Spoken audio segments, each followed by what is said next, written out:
We are here today at the Heathcote Cultural Precinct for the Double Brick Art Exhibition. 7 amazing artists who are showcasing their talents for the people of Perth, Western Australia to see.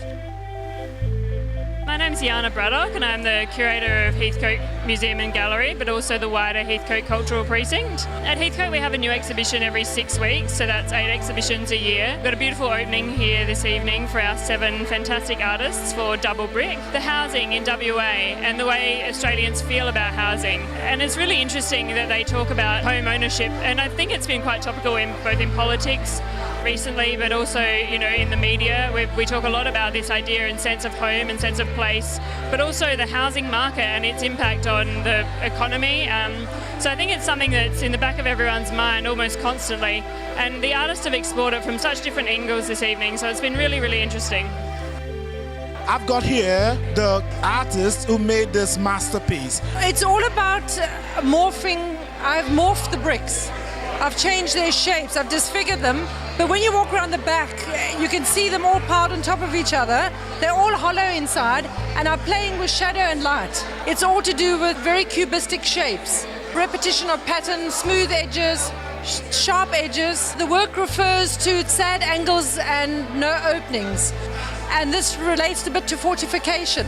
And now we've got right in front of us an amazing piece. What is it about? Perth is one of these cities that houses have been predominantly built with bricks, and we have stuck with that format of building for, decades and decades.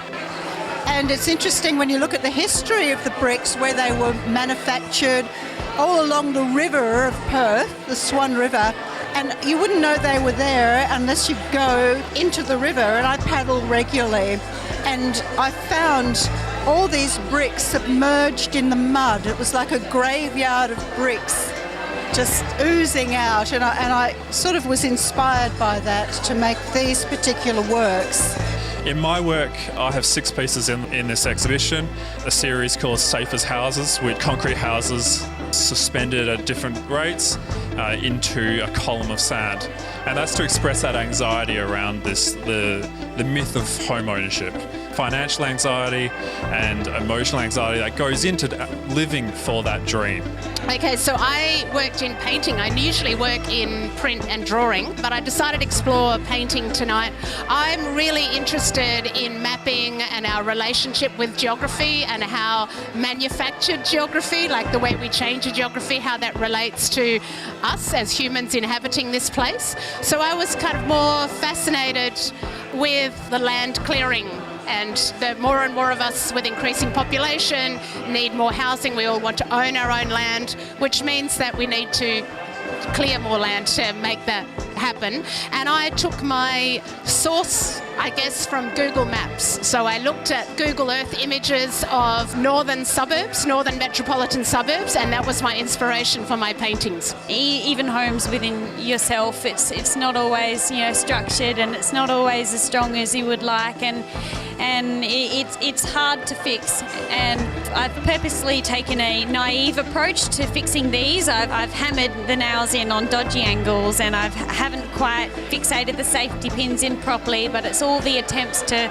try to fix for stability. So everyone just wants stability, and these are, I suppose, my yearnings for that stability.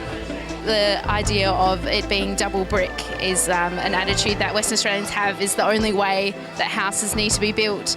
So mine is like the fake wall is kind of representing this stubbornness and this, like, you can't get past it, that kind of thing, this frustration that I felt coming in to live in Western Australia. So yeah.